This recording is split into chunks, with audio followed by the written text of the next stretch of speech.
ফের বিতর্কে Shantipur state general হাসপাতাল। প্রথমে দেখাই আপনাদের, এই যে ওষুধটা দেওয়া হয়েছে সেই ওষুধটা তৈরি হয়েছে ফেব্রুয়ারি 2023-এ, আর এক্সপায়ারি দেখুন জানুয়ারি 2025। জানুয়ারি মাসের 2025-এর জানুয়ারিতে এক্সপায়ারি, অর্থাৎ এর যে ভ্যালিডিটি সেই ভ্যালিডিটি শেষ হয়ে গেছে।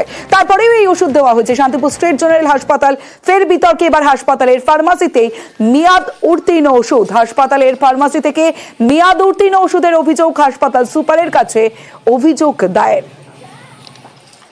এই দুটো ওষুধ, একটা ব্যথার ওষুধ আর একটা ওই জাইমের ওই ওষুধ দিয়েছিল।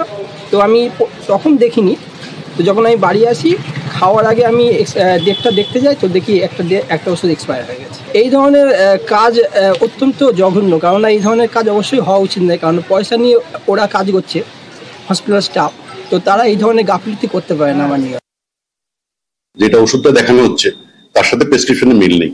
যেমন ওষুধের নামটা বলে দিই, লেখা আছে ব্রুফেন এফএম, মানে এফএম মানে হচ্ছে ফ্যামোডিডিন বলে একটা ওষুধ, সেটা কিন্তু দেখাচ্ছে না, দেখাচ্ছে অ্যান্টাসিড। অ্যান্টাসিড কিন্তু প্রেসক্রিপশনে লেখা নেই, যদিও বলছে অ্যান্টাসিডটা নাকি দিয়েছে, বলছে আমার অন্য একজন মিডিয়া থেকে ফোন করেছিল। তাহলে আমরা কমপ্লেন পেয়েছি, এটা খতিয়ে দেখে ব্যবস্থা নেওয়া হবে। যে দেখি ক্যামেরা, আমার সিসি ক্যামেরা আছে, অ্যান্টাসিড ওই লেভেলের যেটা 25 সাল জানুয়ারির এক্সপায়ারি, সেটা কিন্তু এই মুহূর্তে ওদের কাউন্টারে নেই। আমি দেখে নিয়েছি যদিও গিয়ে সকালে।